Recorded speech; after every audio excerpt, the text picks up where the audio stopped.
Ladies and gentlemen, welcome back for the first episode of the reverse sweep of the Modern Warfare 2 season. I am your host, Doug Censor. I'm joined alongside Chris, Parasite Duarte, and also Patrick Aches Price. What is going on, my friends? How you guys all doing? I know you guys are in North Carolina. I flew home. I'm exhausted. I've slept for like 5 hours, but I am here. I'm ready to go. How are you guys feeling? I'm feeling great, Doug. I'm in my hotel room right now. I got a little official setup at the hotel, producing ultimate quality for the reverse sweep. But yeah, it was a good weekend, man. Ran some flank shows. Now on a Sunday night, running the reverse sweep. So nothing Yeah, to I'm good complain as about well, here. man. I'm good as well. Same boat as Pat. As you can tell by our background, we're obviously here for the major, and it was a banger of a tournament, man. This is probably one of the best events we've had in a long time. I would almost like go as far as to say best event we've had in not best event we had, but like one of the best events we've ever had in Call of Duty history outside of the grand final. I know we're going to talk about the major, so I'll kind of leave that up for debate later. But dude, the tournament was super exciting this weekend. Especially in the CDL era. I think that's the big thing. Like the CDL era events, I think this one's up there for sure. Chris was one of the best. Yeah, I don't know about you guys, but it felt like when I was walking into the venue, it felt like one of those old school events from Call of Duty back in like 10 years ago, 2012, 2013, where it just felt like everything was really intertwined. And I felt like, at least for me personally, as like a challenger player who went to events last year in the Pro League and the challengers as well, I liked how everything was so intertwined and how the pros and the challenger players were playing with each other, because the pedestal between like the pro player and the challenger player to me was always so imbalanced. And I feel like now this event, at least with the Pro-Am, at least with this year, it seems like that you could see challenger players are still really good and they could obviously compete with pro players. And there was obviously some upsets like you guys said too. So I definitely thought that it was really fun just to compete in it too. I mean, shit. Arguably, some of the league teams' academy rosters are better than their pro rosters. So, I think in terms of like where the pedestal's at, there's definitely no argument that the challengers scene has some pro capable talent. But I want to actually talk about something you said, which was that old school feel. So, a lot of people may not know this, but it was actually a Call of Duty event back in 2011 in Raleigh. And the way those MLG events were ran back in the day was you had like COD, you had Halo, and you had StarCraft. It kind of had that same setup that we saw this weekend with COD Mobile, COD Endowment, and then obviously the main CDL stage. So I think that was super cool. Like when I walked into the venue the first time on Friday, like what I like about the Raleigh Convention Center is like you see from like the lobby of the convention center, you see out and you see like the big open screens. And yeah, like to see all three, I thought that was sick. So I actually hope they do that every event because I think that was a really sick setup. Yeah, definitely. So, I mean, this being the first episode of the season, for those of you guys that might not have been paying attention to the actual CDL season, there's been a lot going on, man. We started this year off, playing with a completely different meta that we had prior to this event. And it definitely had an effect on some of the results this weekend, I'd like to think. We actually were playing with the M4, which was a severely overpowered weapon in our current meta, and that ended up getting GA'd, which saw, a resurgence of the SMG players, right? A lot of the SMG players were all using M4s, and there was a big debate about it. And then the new meta assault rifle was the SCAR. Doug, I know you're a sub player, so just talking about the GAs a little bit, like, what do you think this whole meta shift did for players like you? Well, it was absolutely ridiculous as a sub player to play against the M4 every day, at least in practice and in some of the tournaments too. Like, I think the biggest thing was just the rate of fire on the gun. It would kill so fast at close range, and it could just compete at any range, and it could do anything whenever it wanted to. Like, I don't think an assault rifle should be able to shoot faster than a submachine gun, kill faster than a submachine gun at point blank, and just have the rate of fire that it has with the headshot multiplier. So I was really glad that it was gone, and it does make the game more balanced. You still see ARs popping off. You still see them top fragging, having the most damage, etc. But subs also as well could do the same. Like, I could just tell you from me watching this weekend and playing as well, but just from watching, even with the Boston main team, Nero went like 34-12 or 34-13 on Hotel Hardpoint with a sub in one of their first matches when they were playing against Vegas. So I mean, the sub could definitely pop off and do its thing now more consistently, and I do think that the meta is a little bit more balanced, but obviously the game did just come out about 6 weeks ago. It's still in its very infancy stages. There was some spawn updates right before the event. Chris, I know you were competing in challengers as well, so I don't know if you played Hydro, but spawns on Hydro have changed. The pros haven't seen that yet, but obviously they're going to be traveling back home, maybe getting back into some scrims after the holidays, but Hydro spawns changed, Mercado spawns changed, a couple of the embassy spawns changed as well, and of course in challengers, we're gonna have to be playing on that too. So I think the meta is a little bit better with the Scar. I don't know if this is gonna be the most optimal meta for viewership. I know a lot of players don't seem to really like the Scar. They think it's boring, but right now for me currently, I'm having a lot of fun competing, and I definitely think that the GA made the game a little bit more competitive. Yeah, man, I agree with you. I just think the M4 was in a pretty weird spot where it was just kind of a do-it-all gun. Fast fire rate guns and just are just usually really unforgiving, and that really doesn't play into the strengths of an AR like esque role. But just like the submachine gun players are back. For all of you guys watching at home, if you guys are back to watching the reverse sweep and you guys are enjoying the content that we're going to be putting out in the season, make sure you guys sub if you haven't already. We're going to be doing a ton of these every season, not only with the majors, but with the qualifiers and such as it's not, well. It's not if you haven't already. It's how the hell haven't you already? We're back, baby. Subscribe. Don't ask any questions. Just do it. Click the button right now. You won't regret it. I promise. Do it. Anyways, so yeah, leading up until the event, whatever, we had the whole GA, the Scar, or the GA, the M4, and all these other changes to the game. But that ended up leading us to the first major, which not only was it the first major, obviously, where teams could earn an abundance of CDL points, this was actually a special tournament. We actually had a Pro-Am similar to what we had last year, slightly altered format, but we got to see a lot of Challenger players qualify, and a lot of Challenger players be able to play the pro teams in a group style format. Much more official Pro-Am, right? Last year was kind of like a one that didn't have much effort put into. Exactly, yeah. This was like official. Challenger players flew in early, played a qualifier on LAN, and then got put into the GSL style groups that then obviously matched them with the Pro League team. So I think this was dope. Yeah. I actually love this format. I hope they do this. I mean, shit, I would say I hope they do it every event, but I hope they at least do it every single year at the beginning of the year, because I think it's the best way to kick off the season and give the rightful recognition to the players down in Challengers. Yeah, I agree. I think it's a good time. Wouldn't you say, Doug, to kind of have this the tournament, because I feel like right now, at the beginning of the year, the Challenger teams are probably a lot more even with the pro teams. I think the pro teams are, will learn and stuff like that as the year progresses, and they obviously have a lot more support down there. Playing is their job, while some Challenger teams maybe have a little bit more worries. Some of them have like part-time jobs, some of them go to school. So it kind of like gets harder and harder to keep up with these pro teams that literally play the game and their only worry is playing the game and learning the game. So I think right now, perfect time to have a Pro-Am. I hope they kick off the year every single time. I think it was just dope how an AM team, even though it didn't happen, there was a couple teams that came close, can actually technically qualify for the actual major and potentially win the first tournament as a Challenger team. That's nuts to me. I mean, they go from basically tripling their potential prize earnings, right? From Challengers like first place to the major first place. Like, it's a big difference. Yeah. What do you think? I think it's definitely a really big deal that they do the Pro-Am, because you know how it is, Chris, being down in Challengers, and I could just tell you from playing in Challengers, the disparity that the community thinks, and even I feel that the way that the game's been working, just because of the franchise league, between a pro player and a Challenger player, it's like that title to me, it just really bothers me, because like you said, Chris, the pro players they're the same as the Challenger players. I mean, obviously there's going to be more of a high quality of talent in the Pro League because it's the Pro League, but there's so many great players in Challengers. We always say this on every single show. I mean, Vortex and them just got second in the Challenger tournament. They were one map away from Elevate. Yeah, well, Vortex is the captain of the team, and Elevate, the team, was one map away from qualifying for top 8 at the Pro tournament, and they just got second in the Challenger tournament. So obviously those guys beat some pro teams. A couple of teams beat pro teams. The Spanish almost beat Toronto Ultra as well, who plays 4th, who I'm very high on, Pat. But yeah, I definitely think that it's good that it incentivizes a lot of different Challenger teams and organizations to have a reason to want to invest into Challengers. Like even Chris, the team you played with, they were having an issue with finding funding for the event. And I just tweeted out on Twitter, like, hey, if anyone can help fund these guys to the event, they're like the number 1, number 2 seed in Europe. Eric Boom and them won the first cup. You were playing with them, Chris. I know we're going to be talking about that in a little bit.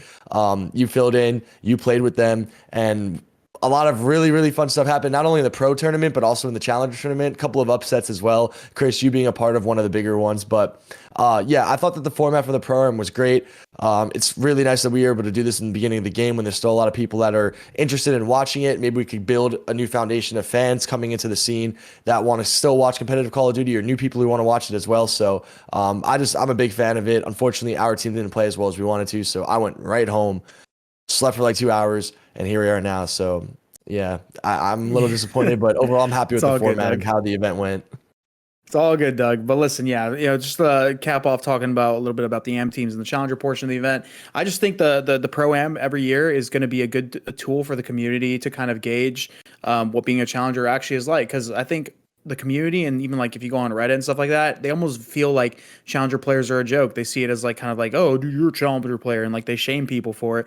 When in reality, it's just the only difference between challengers and pro teams at the high level of both is that there's just limited spots in the pro league, and there isn't in challengers. So obviously those players have a space to compete.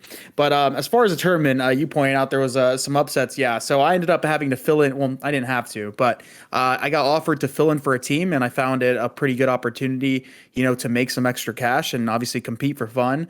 They were a top 2 European seed. They're called Team Notorious at the event, but it consisted of Weeman, Eric Boom, and Maple. Sorry, and yeah, I ended up filling in for one of their teammates that couldn't make it across the pond, and I ended up matching up against the team that I've been coaching for the last couple months, which was kind of funny. I ended up, beating them in an upset format, which was obviously very, very funny for Twitter. But the game feels incredible on LAN. It was a very fun time. Kind of feel bad for the teammates that I coach, but at the end of the day, it sparked some passion in me, man. I actually might be playing again. So if you guys want to see me playing again, make sure you guys sub. Seriously, because it might motivate me to keep playing, and I know Subscribe, guys. Chris needs to be playing right now. He's too good not to be playing, man. Hold on, listen. Chris is underselling this. So anyone who didn't watch the event, let me give you a little backstory. So the 4 teams that qualified into the from the challenger play-in was a bunch of the old Heretics guys. I forgot their team name. Oh, they're called Pollo Drum. It was Decimate, Drum. Elevate, and Los Angeles Guerrillas Academy. Right. So your team actually was one of the teams that qualified. And when they didn't make into the pro bracket, they jumped into challengers, right? I think they get slotted at like top 24, something like that, into the bracket. And then Chris, you filled in. But hold on, let's talk about this. You didn't just beat them; you iced them up game 5. So there was a game 4 replay because I think you got scanned. I got scan and repair, yeah. And Twitter went crazy because you were, they thought that Chris forced the replay against his own team, which is funny. But then you were down like 50 to 150. You got scanned. You guys did a full replay. You ended up smoking them. I popped off. I actually did pop off. And then y'all clutched up game 5. So actually, I'm curious. What did your team like? Was there no hard feelings? Was your team kind of upset the fact that that you filled in and beat them? Or I mean, at the end of the day, my opinion is suck less, right? Like you can't. There's no excuses. Couple people on the team were upset. Well, actually, no. I'd say like a handful of them were upset, but some of them didn't really say anything. But there were some voicing their opinions, and I mean, I could see why. I mean, it's very weird. Some people would call it unprofessional, but at the end of the day, I'm not signed to coach on this team or any team. I've always thought of myself more as like a consultant. I was coaching them, but it was more so much like dipping my feet into coaching. It wasn't more so like full-time commitment to coaching because, bro, I do content, I stream, and even if I take any opportunity I can get to be involved in any sort of Call of Duty, facet, because I just love the game, and I feel like any opportunity I say no to is just an L. Like, I may as well, right? Coaching is something that I would like to do, but if I'm not going to get signed to a CDL team, I'm not going to commit myself to coaching a team for free and only exclusively taking opportunities to coach them. If I find an opportunity, I'm going to take it. And that's at the end of the day what I did. It was kind of unfortunate that we matched up in the bracket pretty early, just because of seeds and all that stuff. But I mean, at the end of the day, nothing in life is given for free, and they had to earn the victory, just like I ended up winning. The thing is, Chris, hold on, wait, hold on, wait. I just want to step in for a second too, because I know very well the team Chris played with. I know very well the team Chris is coaching in challengers right now, and I also know very well how that series went down. So I just want to say, like, as another player playing in the tournament, there was a lot of issues, guys, in the first day of the tournament. I don't know if the pro bracket had it as well as challengers, but we had so many issues with the game. We took I think it was 8 to 9 hours just to play 2 best of 3s because every time we would start the map, the game would constantly disconnect and somebody would constantly get scanned and repair. So, or I don't know, just every single time we would start a game, if you would get 11 kills, your game would crash. Weird things kept on happening where there was these brand new rules that got implemented where no matter what, and they said this right before we played our match, was the same round you played, Chris, no matter what the score is, it's going to be a full replay. So it's kind of unfortunate that the team that you coach, this is why I step in and defend them a little bit. it's kind of unfortunate that the team you coach was probably going to beat you 3-1, and then the game just lagged out, and the rule is to just replay. But Chris, I do want to bring this up because this happened in Call of Duty World War II when I played against you on an Arden's Forest capture the flag, and then the power went out when we were about to lose, and then they forced a full replay. We won. And then you were a little bit unhappy, so I can understand why your players are upset. So. But now it's all coming full circle, and it's benefiting you. And you're closing it out on Hotel Search and Destroy Game 5. And the team you coach is a really good North American team. And for you to be filling in without having any reps, because I know you just play your late night 8s. You coach your team. You obviously have a lot of information. For you to be able to fill in for another team, I'm extremely impressed with you. And if you do compete, you obviously, I've known you forever, but I always thought you were a great player. But I definitely think Chris deserves to be on a good team. He proved it this weekend. If he could get more reps, can you imagine what he could do in Boston in 5 weeks? Gas. I'm just saying. saying. I appreciate the gas. I think the big thing. I think the big thing that to call out, Doug, because you were talking about just the issues that were happening. I think all first events always have issues. But I think there's a bigger picture here, and it's that the rule sets the CDL uses is very black and white, right? Like it's very like, if it's a game issue, is it a player issue? And that determines whether it's like a full replay or it doesn't matter at all. And we were talking about this a little bit before, is like, we've seen a lot of situations where teams get forfeited that, opinion wise, everyone's like, well, that wouldn't have mattered. Like, why is there a replay here? Like, I think the league needs to implement a little gray area, right? Use a little common sense in certain situations where like, someone that understands the game and how it plays to make a call that says, okay, this wouldn't have mattered, that wouldn't have mattered, it would have had no effect on the match. Because when you look at it very black and white, you really you never make the right ruling, right? Someone's always going to lose. But if you kind of like put a little opinion in there where it's like, okay, it was like a 99.9999% chance, or even there's no way they could have won that, you don't force a replay just because the rule book says if this happens, it's a replay.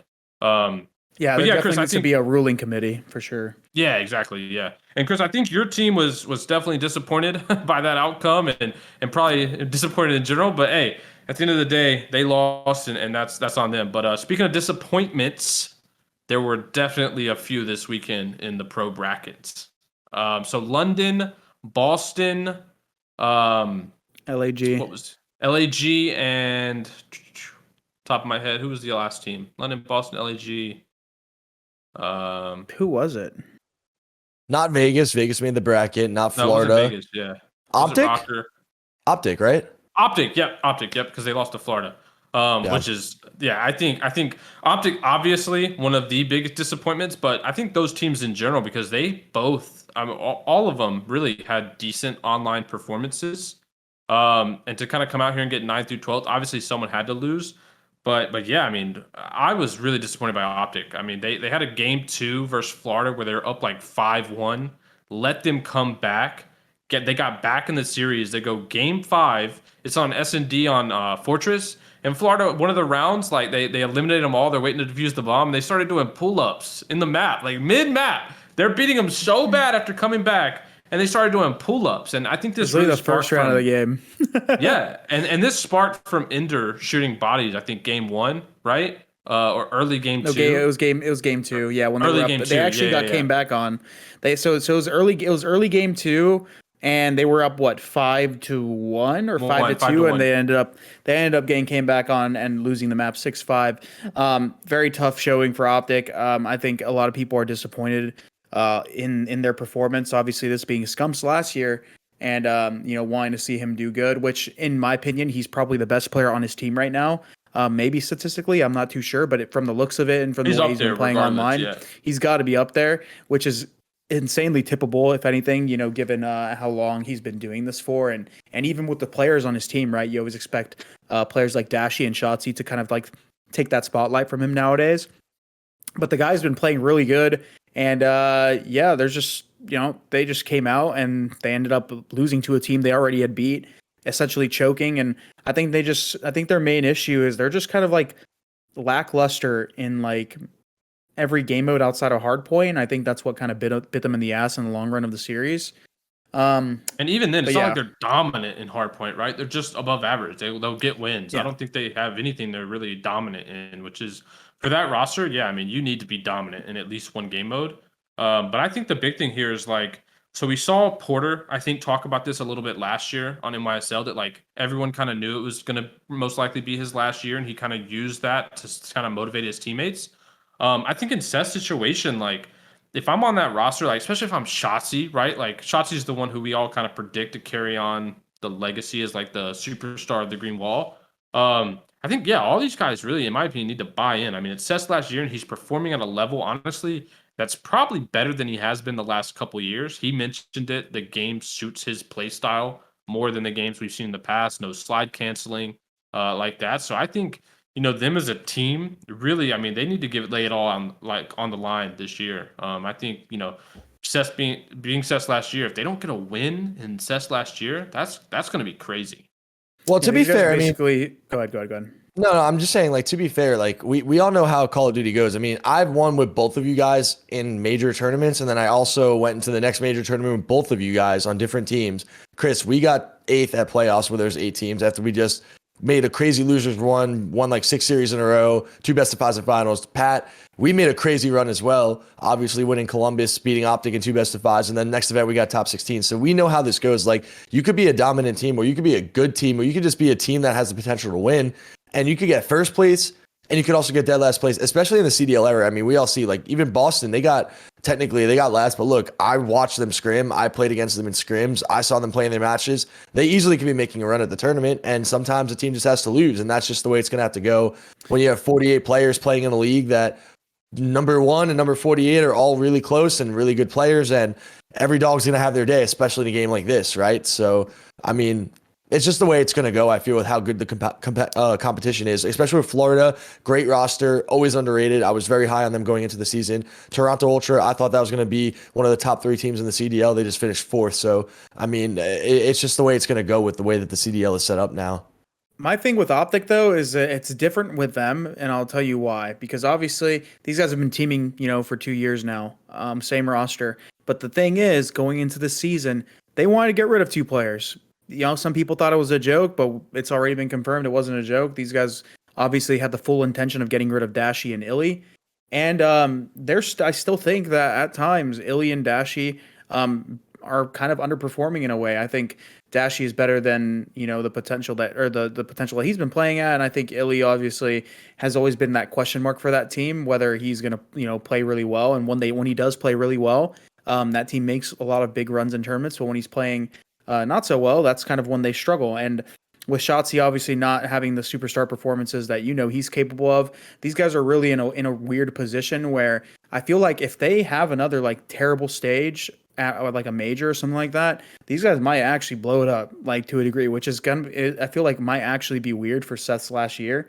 To see if have like a major roster change. To have like a major roster change, because obviously he's going to be gone next year if he stops playing. So like, them having to get 2 new players and introduce into this whole OpTic system, and it's almost like a family like type environment, right, where they like to keep these players long term.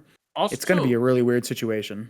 Also, we talk about like how OpTic can get anyone they want, right?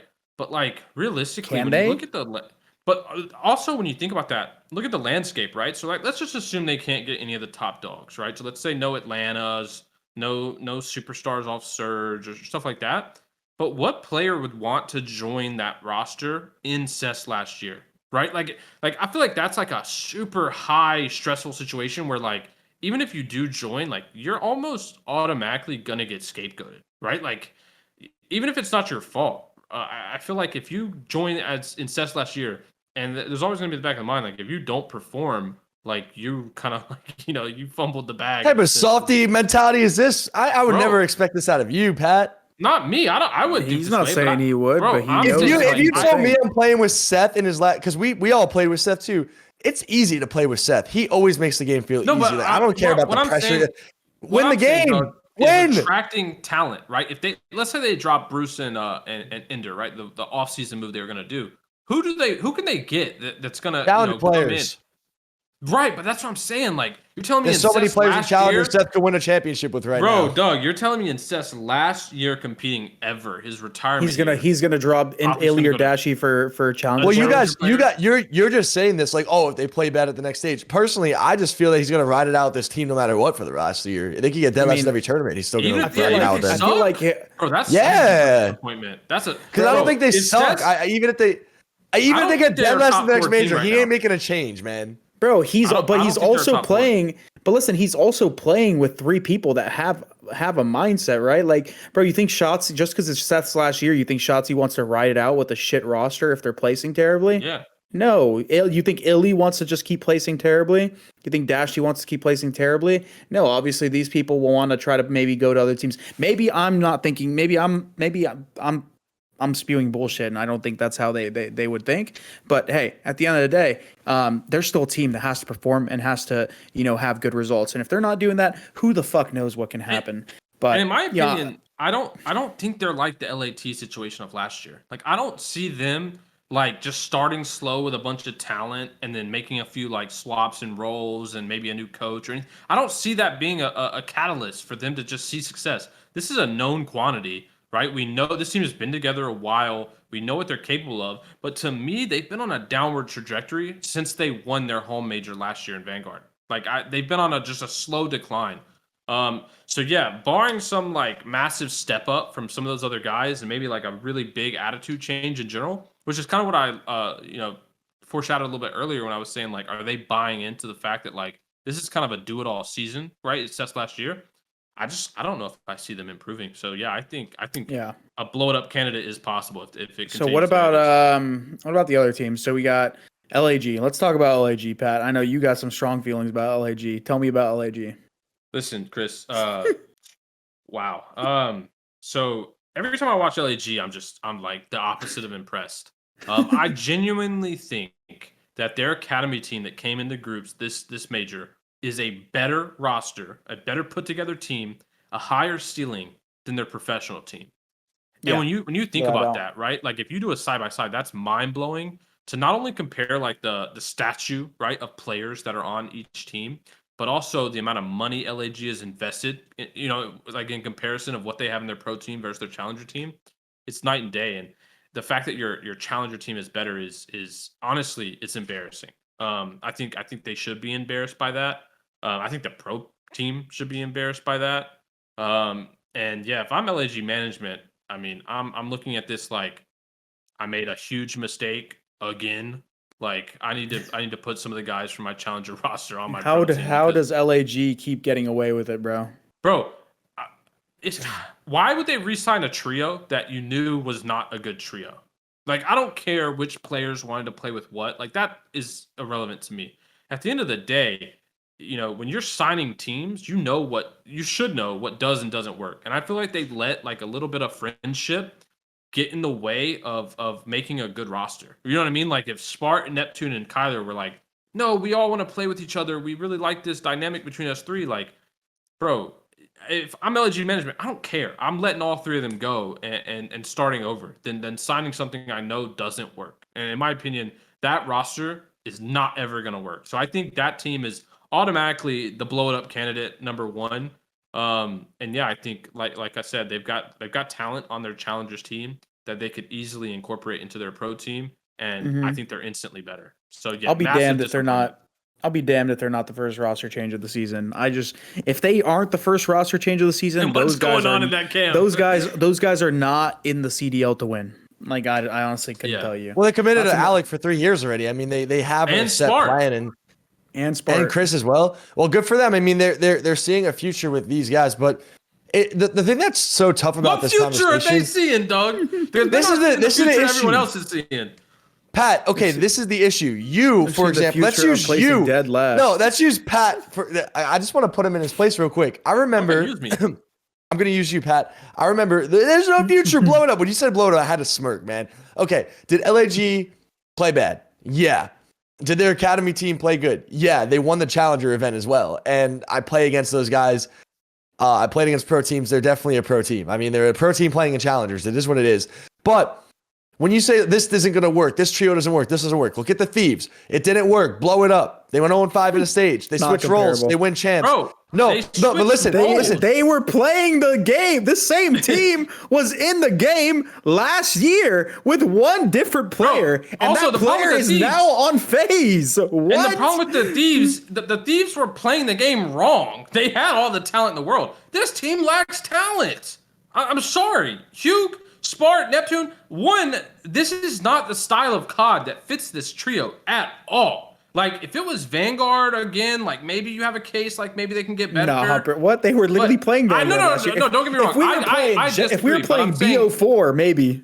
That's what I'm saying. Like, we went into a game that's like the opposite of this team's trio style. Like, these guys are like. This game would fit you, Pat. This game would fit you well. Yeah, maybe I should. Chris, maybe we should run it up in challenges, bro. Who knows? Bro, those guys made a roster for Black Ops 4 S&D challenges. No bullshit. No bullshit. That's wait, hold on. Wait, I didn't get to the point. Yeah, you still haven't put me in my place, Doug. You said to me, okay, when I remember picking you up when it was me, it was Slasher, it was aBeZy. I made room for you on my team, and then you said to me, or you said it. NYSL, who was probably one of the better players in the game, and then he got top 32. He got top 32, but he was doing really well. Dito, NYSL, one of the two. You dropped Dito. Listen, he played with NYSL.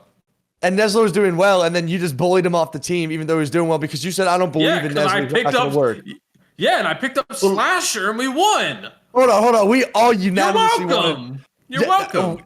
Listen, Pat, you're going to take all the credit for this. All I'm going to say is this, Pat. I don't care who has the credit. The only thing that matters to me is that you said, you told FaZe, I can't win with Doug and Brian for a world championship, even though we carried your ass to win at Columbus. And you're like, I can't win with them for a world championship. What did you do a few years later? You won with Brian for a world championship. You saying I'm the problem, Pat? I'm taking that personal. That's all I'm saying. Opinions could be changed based off of recent relevancy with, recency bias with how you play in a tournament. This LAG team is not good right now. They could be good next event. Maybe make a one-person change.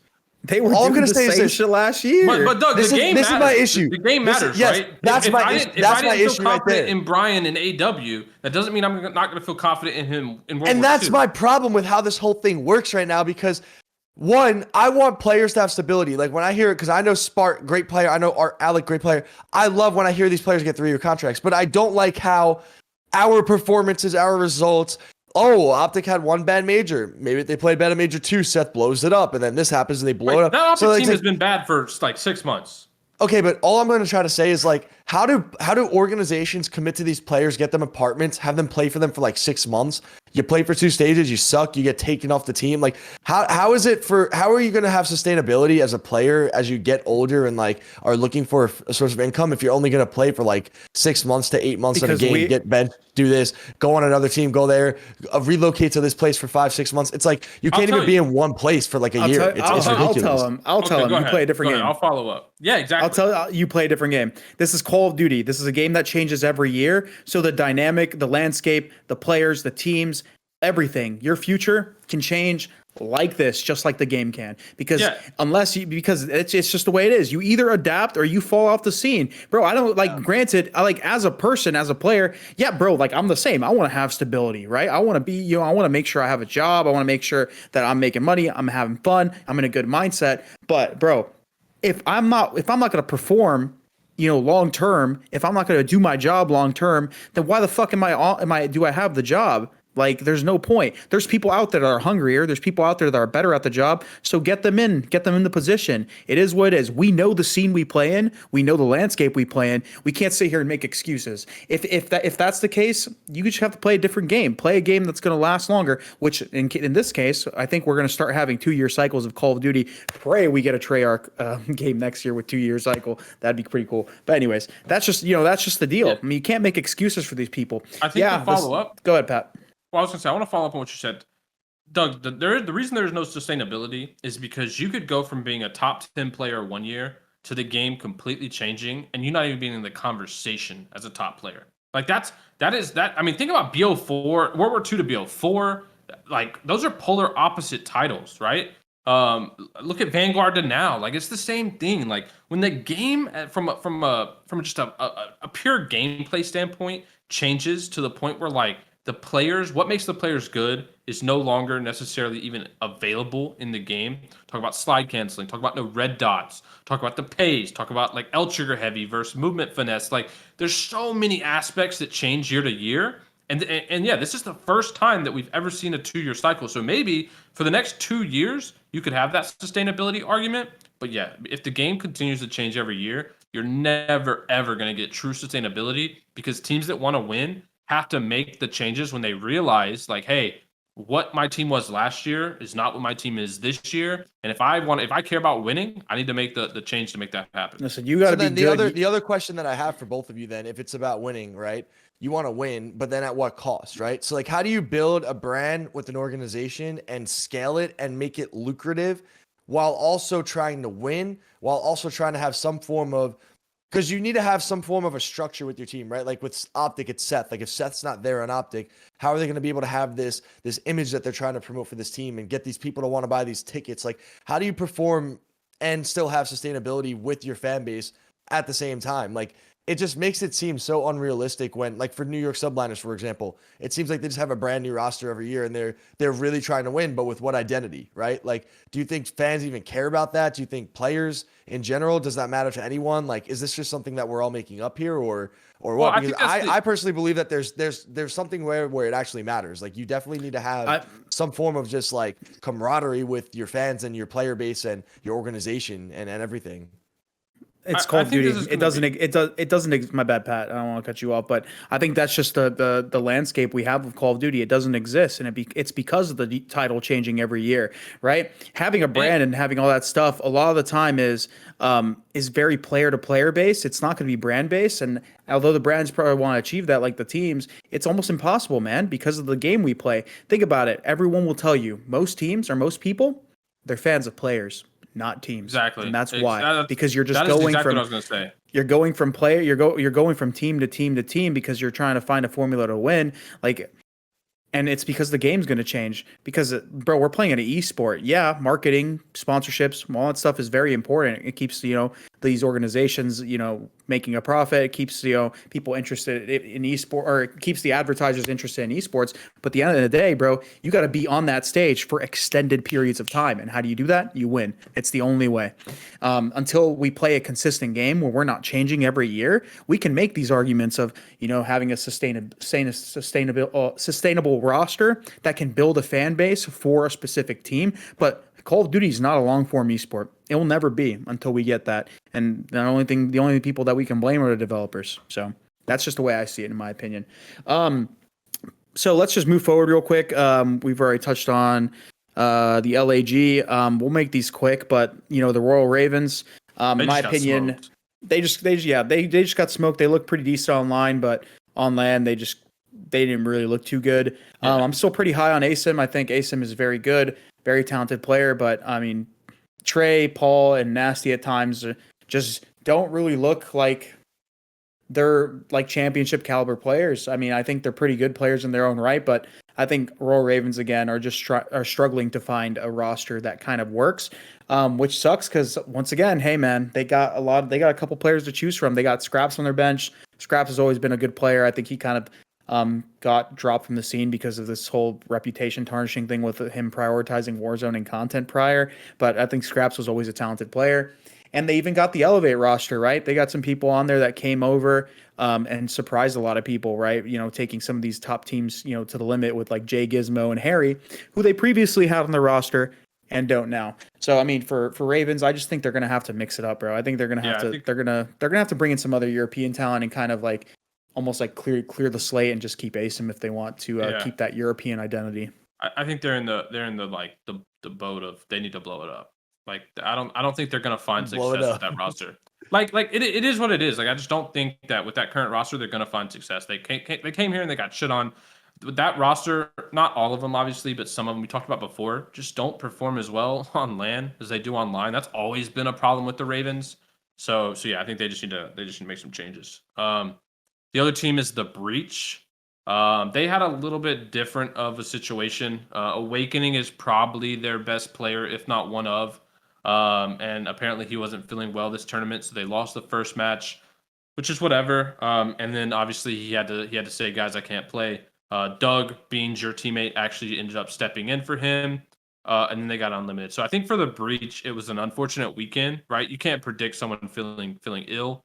So I hope he's feeling better, especially when it's your star player. But again, I think the conversation with the breach is the M4 meta, right? They were 2-0 in online with the M4. We switched to the Scar Vaznev, and they haven't won a match since. They went 0-2 in the second half of the online bracket or the online stage, and they came here and they lost both matches. So we'll see if any more GAs happen, right? Because I think that's a team that really kind of plays to how GAs work. They have obviously a lot of different pace on their team. Vivid and Nero are probably two of the fastest subs in the league. Method's one of the slower ARs. He's not slow, but you guys know what I mean. And Awakening is obviously a really superstar flex player. Yeah. So I think they're going to have to GAs find are a way gonna to be mesh for interesting. sure. Yeah, I think they're going to have to yeah. find a way to mesh, their pace together, especially with the game speeding up as we saw at the major. But also, I'm not too worried about these guys. They lost, I think, damn near every single series they've played ever since that GA last map, and one of them was a reverse sweep. So those guys are still competitive. They're just not being they just can't close out series right now, and obviously with the meta changing, they're still going to have to make some adjustments. To be honest, for Game that. 5 Ice has always been a problem for the Breach. Even last year, right? Like at Champs, they lost that round 11 versus the Thieves. Round 1 at Thieves going to win it all. So yeah, I think aside from all that, they need to focus up on their Game 5 Ice. And Doug, maybe you can help them with that, because we know that you have a lot of that Game 5 Ice. Dude, I'm not gonna lie, man. I don't think I've lost a game 5 in years. Like years, bro. Challengers, Pro COD, Pat, I was carrying you, Chris, you. I mean, my virtuosos are my game 5 performance in online, Big facts, LAN. Doug, It big don't matter facts. who I'm playing. I can do it with whoever. It don't matter, man. I'm just Bro, I no, watched- all seriousness, no. I mean, it really just comes down to the dynamic of the team. Like we all know that. Like your game 5 Ice is actually, I never lost. It doesn't matter who my team. I don't even know what point I'm trying to make right now. But I appreciate the gas, Pat. But no, I think with the breach, it was really just an unfortunate situation with Joe getting sick. And again, like every dog has their day in these tournaments. I mean, this is the way Call of Duty is going to go. Maybe you're going to come out hot. Maybe you're going to come out cold. They had Ben come in for the second series. They went to a map 5. It is what it is. Like, I mean, what are you going to do, right? Well, speaking about so- dogs having their day. Oh yeah. The What Bulldogs. Yeah. There was definitely some teams that impressed me this weekend, and I think NYSL was one of them. The Bulldog, obviously, you guys, as you know, came out. NYSL won the event. They just looked different from the get-go. They were playing at a pace that I think was faster than every other team. And honestly, it was surprising because I don't think we were getting this performance from them online. Like, we weren't seeing this. And they came here and they showed out. Obviously, the Bulldog tournament MVP. Hydra played phenomenal. Priesta, massive. I mean, he from online to LAN, or I should say from the beginning of Modern Warfare 2 to now, he's my most improved player. I thought he was playing pretty poor online, and he came here and he did his thing all weekend. Obviously, Skyz, kind of a known quantity. We saw what he did on Florida. He's still doing it here. He's kind of always going to be your solid 1.1 to 1.15 AR player, but yeah, they impressed me. I don't know about you guys, but to come out, win this tournament, and basically beat every top team on their way there, it was impressive. Yeah, no, New York definitely had an impressive performance. Kismet actually got MVP. I'm actually very happy for him finally getting his flowers. I think on the last New York roster, we kind of already figured that he kind of turned that team around and definitely was a catalyst as to why they made that run to qualify for champs. And now this year, he's continuing on that success, right? He's that really gritty player, bro. He has the most engagements out of every sub, but it's not to a detriment.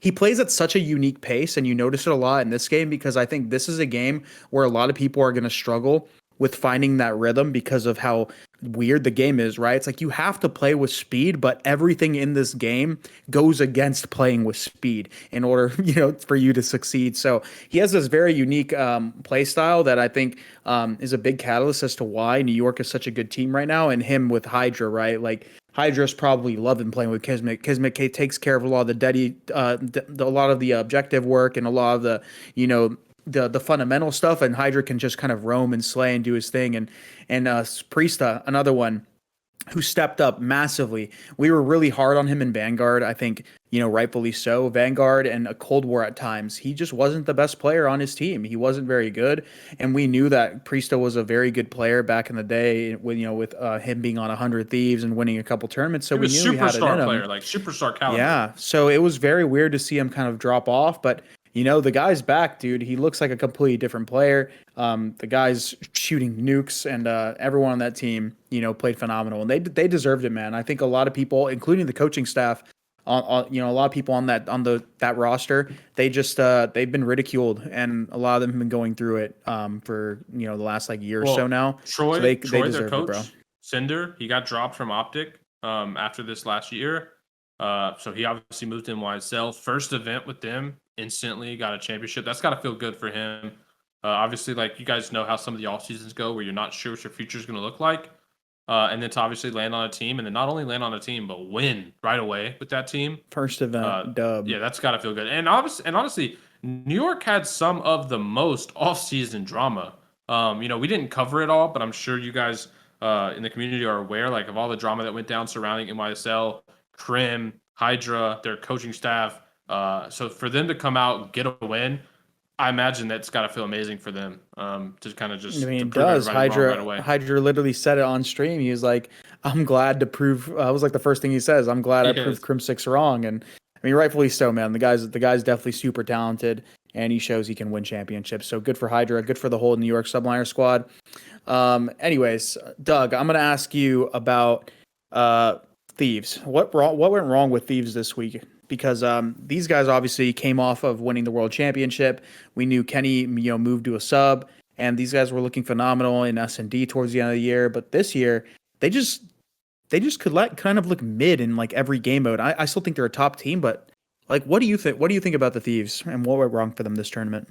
Well, I think they were a little bit better with the M4 compared to the Scar, just based off of the matches and everything that I saw. But I also think that maybe they just might be more of a second half team. I know obviously in Vanguard last year, they had a couple of inconsistent performances and they had some role changes, but I feel like they just have such a well-diverse team and such great players on their team where even if they're underperforming like they kind of did, they did lose to some really good teams. I believe they did lose to Toronto. And like I said in the offseason, I thought they made some of the best moves getting Scrap and Standy on the roster as well. So I don't know. They're a little bit lackluster right now. They're definitely not one of the best teams in the game right now, but that could always change, right? How we know, even with New York last year, New York looked like the laughing stock of the league. Everyone was saying they suck. They're not that good. They make a couple of different changes and they could bring Kissman in and their whole team has been different. Same thing with online this year and then they win. So same with the Thieves. I just think that they're a little bit slow right now. I think they're going to step it up. I think that they're going to use this event as a learning lesson. They got Cap as their coach, and they seem to be the type of team, obviously, to win the world championship, but their confidence in each other doesn't seem to waver based off of these performances that they have. And it seems like they actually really like each other, and they're all trying to buy into each other. So it's a really good thing when you have a team that can buy into each other and also want to fix the mistakes at the same time. And I think that is exactly what will happen with the Thieves. And I think this is just probably going to be one of those little roadblocks in the way for them during the season. Yeah, I think I'm in the same boat as you. They kind of just they don't look like they found their identity in the game yet, and that could be obviously it being kind of early into the season, but also with the whole Vaznev to Scar meta switch. I think that team is definitely affected by it the most because we already know that Kenny at points, kind of. He would say that he didn't want to run a sub, and he probably got a little taste of the AR life, had to go back to the sub meta, and they're probably struggling. Yeah, that was the worst thing that he could ever get a taste of in his career. Exactly. Yeah. So this guy's still they're probably just trying to find their identity, what they're good at and stuff. And I still think they have probably one of the most well-rounded rosters with the talent to be good at pretty much every game mode because of who's on their team. So I'm not really too worried about them, but we'll see how they improve throughout the season. Of all teams, I have the most confidence in them improving. I think they'll put it together. Whether they win again, that's irrelevant. I think they automatically just get better in the next 6 to 8 weeks before the next event with the online matches and the break. I think they're going to learn a lot, and I think they're a top contender for being the most improved at the next major. Yeah, I agree with you. Pat, I'm going to ask you about a team that you are not particularly high on at times. We talk about them pretty often, but let me hear your thoughts on the Seattle Surge. So the Seattle Surge got second at this tournament. I know they definitely surprised me in being in the grand final. I didn't think they were going to be there, but they made a very long run, and they ended up facing New York Subliners in the finals, which was a wash, by the way. New York Subliners dominated that entire, final, besides like a one map choke, I think, on the Mercado hardpoint. But yeah, let me hear what you think about the Seattle Surge. Sure, I think first and foremost, Pred has not dropped a beat, right? From last year to this year. I mean, he was arguably MVP caliber player last year. Obviously, Rookie of the Year. Comes into this game, still MVP caliber player. So that is honestly just impressive, right? To call that out, just to how he's kind of swapped game to game. Sib obviously is playing very well. We kind of know that those two guys are the superstars on this Surge team. But still, I mean, yeah, they made it to a final, but to me, the Seattle Surge is still just a very inconsistent team. Like, they require those guys to not only play at a high level every game, but also, like, you kind of need Mac and maybe even Lamar to step up. And we see in series where that doesn't happen from those two guys, that they might not win, or most likely don't win. But I think Mac really had a pretty good tournament overall. Definitely had a couple series he didn't play that great, but that was mostly in the group stage when they got to the bracket. He played well. I was actually looking at who they played, and oddly enough, so they knocked Thieves down to the loser bracket, but they also beat New York, right? Like, they're really the only team in the bracket, well, they were the only team in the bracket to beat New York, and they beat them 3-1 in winners round 2. And I think that was a series that I think Dante and Pred just absolutely fried. And so a little day to day, right? Getting hot. To me, I think they could have won this event. The grand finals, from a stat standpoint, was close. Like 2-point hard point, like a 6-4, a 3-2. Like, it was a close series, but it wasn't close in terms of slang. I don't know where their slang went in that series. Like, they just got tucked, honestly, in slang. Yeah. So I just think they're a really up and down team, man. Like, I fully agree. Seattle Surge, if they're on, they super high ceiling, but they're just not consistent enough for me, and that's what frustrates me so much.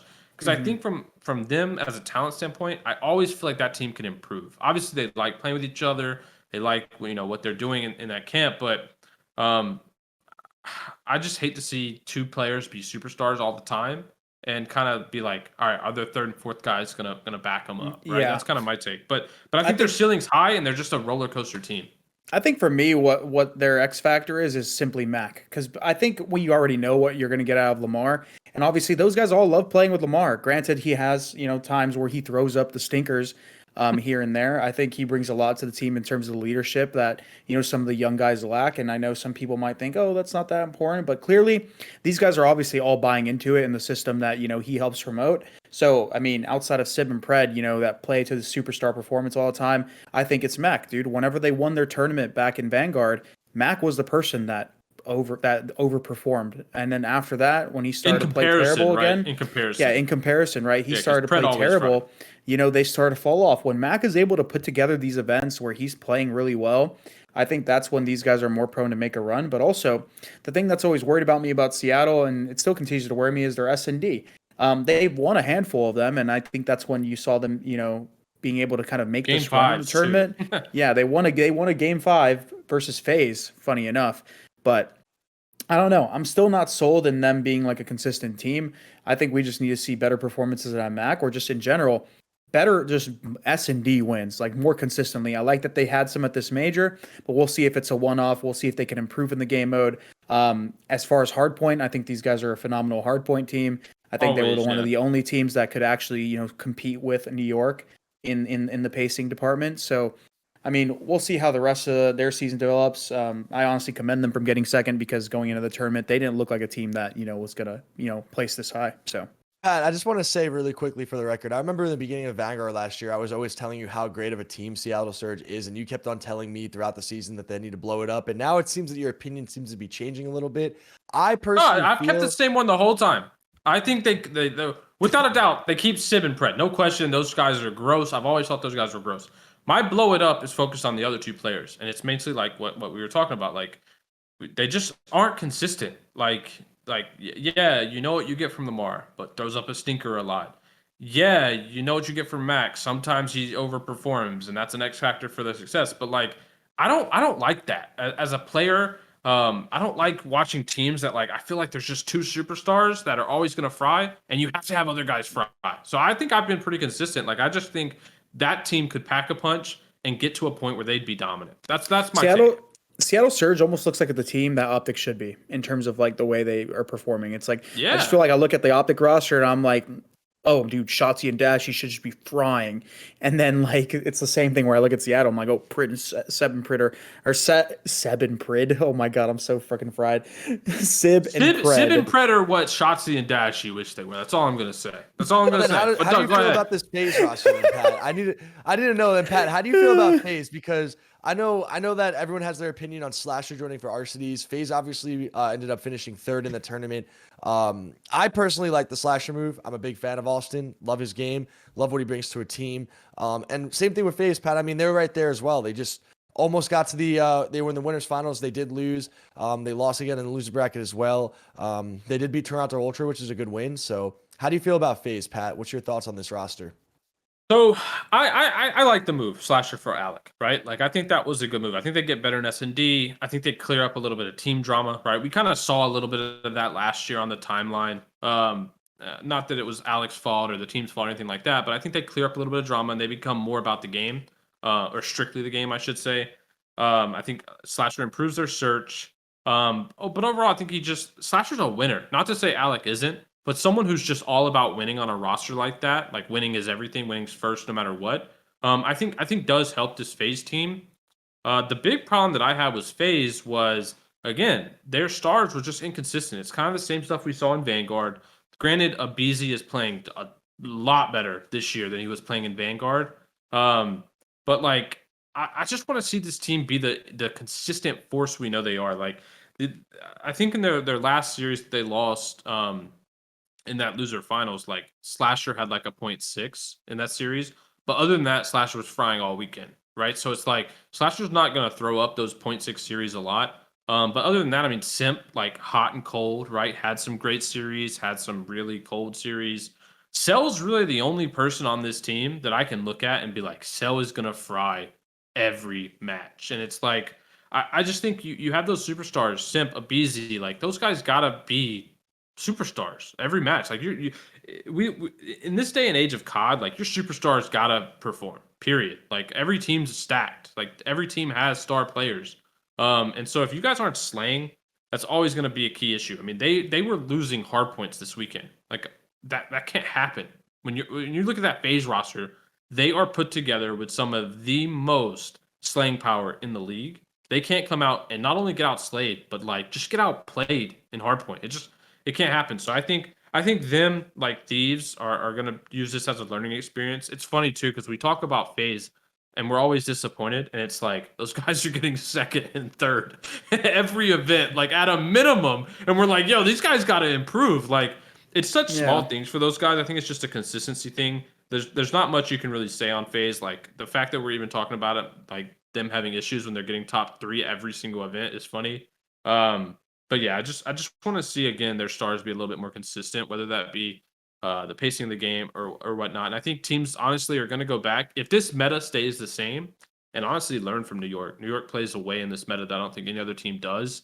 And I think honestly, if FaZe kind of just copy and pasted, I think it would really benefit them. I think Seattle and New York play hardpoint the best, and I think that's something that FaZe has been not doing the best at right now. I think their hardpoint's been lacking, their S&D's been strong, their control's been serviceable. But I mean, even going back to like their first couple matches, right? They played the Los Angeles Guerrillas Academy, and they lost both. They Neslo'd the challenger team that they played against for in the first seed. So I mean, if that doesn't go to show you that they're obviously kind of struggling in hardpoint and they're going to have to like adjust this new Vaznev Scar meta, and I think that's where the meta game affects you the most is in the slaying game mode of hardpoint. So they're going to go back to the drawing board. I'm not really too worried about them. They got third this tournament. They're still they also had one team. of the weirdest hardpoints I've ever seen. They were down like 150 points or whatever, 100 something. And then they just came back and played a perfect game of hardpoint in the last 3 minutes. It's like it was very weird. They got shit on the whole time and then played a perfect game in 3 minutes. So it's like it's really weird. That team, I think, obviously has the ability. Just need to put it together in this meta. And lastly, before we close out the show and give our final thoughts on a couple things, let's talk about Vegas, man, dude. Vegas, I know. Thank God they got some wins, bro. Me and you definitely have a horse in this race, dude. With Clay being one of the last veterans, and us being pretty good friends with Clay, I was happy to see them do good. I'm glad that ProLoot was able to kind of, give what's the word I'm looking for himself? Redeem himself, right? In the eyes of some people, including myself. I think that he's definitely improved on land, and good for him. Online, he looked terrible. Plain simple, called it how it is. They all did. To be fair, No, they didn't. They were a they pretty did. decent team. Bro, they're Chris, split. you're very hard on Prelude. I feel, Chris, because I've seen what you say No, about, I understand bro. why too. I understand why. I get it. Like, I understand. Wait, what do you mean, Doug? What do you I'm understand? not hard on him, bro. Wait, Like, break it down. Why do you Byron, understand? because I see a lot of myself with Byron. Like, people think that I'm terrible all the time. They're like, you're so bad. And it's like, look, I see the grand picture and the bigger picture. It's like, I don't care about the day to day. Look, online COD, for me personally, guys, I would love, Pat and Chris, I would love to win all these online tournaments, man. I'd love to be this online demon. But like, there's something about LAN that changes the game. And Chris, Prelude, in your eyes, I feel, especially online, you probably feel that he's lost, he's behind, he's unaware, he's this, he's that. But the Prelude I saw on LAN, I think that ROKKR win was like a really big confidence booster for him and for that team. And although he I did never beat said the he was Breach and- lost.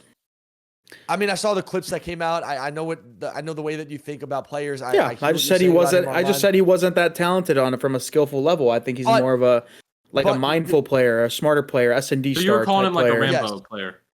Yeah. Well, and exactly, and it's I don't not think even a that's bad disrespectful. thing. It's just an It's observation. really good. It's really good to see that in the CDL in this day and age, because as a player who plays like that and everything is about the Preds and the Shotzys and this, look, I don't care if Shotzzy could do a 360 YY ladder stall off the ladder. Can he just point an aim and go to the right spot? Like, Byron is more of a, hey, let's get everyone on the same page. Let's make sure we have good communication. Let's make sure that we clutch up in our S&Ds. I saw that kid constantly going 10-1 in S&D, double positive in S&D. Yeah, great search. Making some clutch plays. Like I said. Yeah, but S&D My wins you thing championships, is, Chris. my You know thing what I mean? is, But you my gotta thing get there, is, Doug. you got to get there. You're And my right. thing You're is, right. Doug, in this day and age, that doesn't cut it. It doesn't cut it. Look at the team that won, right? The player that you would most compare to that sort of play style was Kismet. He's their best player. That guy is literally good at search. That guy has very good communication. He plays that gritty gameplay style, and he could still slay. Granted, let me finish. I'm sorry to But cut you off, Chris. Okay, go ahead, Chris. Go ahead. I just want to say, I still think there's room for those players to exist in the league, but it's going to get phased out sooner or later, and you got to adapt, man. Eventually, so you got to think with how much Call of Duty is being played and how much the franchise is evolving and how players are evolving. Eventually, you're going to get to a point where a lot of those players that have more of an objective mind and a lot of are better in like the leadership category and all that sort of stuff and have good vocals are also going to be able to shoot back at a consistent basis. And that's mainly the thing that I was trying to say about Byron. And even Donnie confirmed it, not about Byron, but in terms of like their slaying power online sucked. And I didn't think they were going to come to LAN and just be a transformed team, but it makes sense. Their online spread is terrible. So these guys are obviously never getting good practice and all that stuff. But also, the reason why I said that stuff is because this isn't Byron's first year. Byron Prelude played last year, and he was playing with OpTic. So Full stage. exactly, he played like a full stage. So I mean, going off the way he played on that roster, and I think he played okay sometimes, but he wasn't anything special. And he had a series where he was getting shit on, and then going to the online stage of this game, he was getting shit on from an individual perspective. Like if you're playing bad for quite a while, I'm gonna say something about it. But regardless, the kid redeemed himself, bro. He was looking like one of the better players on the team, flawless in S&D. I think Vegas's S&D was incredible. I think their hardpoint was serviceable, but the swing game mode is ultimately what bit them in the ass and what was losing them series. These guys could not win a control. And I think control is one of those game modes where there's a lot of it's not systematic. It's very reactionary and it's very just like you got to know what to do as a player. And if like you're a really talented, very observant player, you'll eventually, it'll kind of click in your head, and there needs to be very good communication. So that's something I think the team playmaking lacked. heavy, right? Like clutch two pieces, like just Yeah, clutch yeah, plays yeah. in general. Being Like, sneaky, like kind of like, Yeah. like I'm gonna hide in this corner. I'm like, they might over rotate. I'm like, I might find an opening here, right? So I mean, I eventually think that some of these teams will adapt to it, but I think Vegas struggled with it, and I'm glad to see that Vegas was able to redeem themselves in the eyes of the fans, because it's good. It feels good to see Vegas do well after just constant fucking years of them getting pooped on, especially with some of my good friends on the roster. Yeah, what was really go nice ahead. to see, Chris, was, and just to go back to your point about how Prelude had a stage last year and then this year he redeemed himself a little bit. I think that you got to sometimes give players time, and the example I want to use is actually Kismet, because I remember back in that MW season, I used to have constant talks with Kismet, late night talks in TeamSpeak, DMs, etc., talking about being undeniable and just transforming. And, obviously he got a really bad rep in that MW season on that Paris Legion team, right? And then he had to go into Challengers and Cold War and sit there for a year. and then he got his chance back in Vanguard after winning all the online challenger tournaments. So I also do believe that players can evolve and change because Kismet has adapted. He has changed his playing style. He is one of the most prime examples that we could use going back to last year with Vanguard of being an impactful, aggressive, selfless player who still gets kills and slays and performs well in search and destroy. So I think a lot of challenger players, and definitely me, I could say this from experience, I look to Kismet and say, look, that's the type of player that I want to start putting my game around. Like this guy, he definitely started changing some things up. He definitely started adapting to how the league and the CDL works. So it's really nice to see the Legion finally getting wins on land, like you said, even though it came at the expense of the breach. Seeing the TJ Prolute sub duo being it's more of a selfless one, seeing that would work consistently, especially in search and destroy, because we all know Prolute and TJ are great search and destroy players. So just to see them able to get some wins, see that franchise able to kind of get back into a competitive track and get some more respect is really nice to see for the scene as well. Yeah, so with you talking so highly about Kismet just a second ago, before we close out the show, I want to hear you guys. I want to hear your guys' takes. Who are the top 3 players right now in the game? Spitfire, go. You first, Doug. Then we'll go to Pat. Then I'll say mine. I'm gonna say I gotta. It's hard because I have to say like the players that are winning, right? Like Kismet getting the MVP. Okay, here's one thing. Here's one last thing. You can't pick more than one person from a team. Okay, so let me get Skyz on New York Subliners. Let me get Pred on Seattle Surge, and let me get Cellium on Atlanta FaZe. Go, Pat. Cell, Pred, Scrappy. Mine is Kismet, Sib. This one's You think tough, Sib's better than man. Pred? I think Sib is better than Pred right now. Pred is definitely more impactful, but Sib's performances I feel are like Pred's obscene. more consistent. Am I crazy in thinking that? I mean, from watching the think matches, so. I don't think watching so. the matches, I think Sib was popping off more. I think Pred was playing good still, but Sib was definitely popping off more, and I think he played okay in the finals in terms of statistics. Regardless, I mean, I'm just spitballing here. Realistically, I'm not fact checking any of this, but Who's your third? like I was saying, was Kismet, Sib, and aBeZy. Whoa, aBeZy. I don't know if you can throw aBeZy there yet. He's had some good performances, but he still lacks the consistency, no? Probably. That's my problem with aBeZy. I mean, that's my problem I with just that whole FaZe spitballed, team. bro. I just spitballed. I feel like you pulled that one out of your house. Like we're in Cold War, bro. I could. I was That one out of listening. the hat. I was thinking about the players, and I just didn't know who to list. If I'm being honest with you. Yeah. So I mean, at the end of the day. Anyways, that's going to do it for the reverse sweep. If you guys enjoyed the content and look forward to more, make sure you guys subscribe, especially if you guys want to see me come back to playing. I might be pulling up to some challengers tournaments here very soon. Thank you guys all for watching, and I will see you guys. Well, we will see you guys in the next one. Have a good one, guys. Peace out. Subscribe. Yep.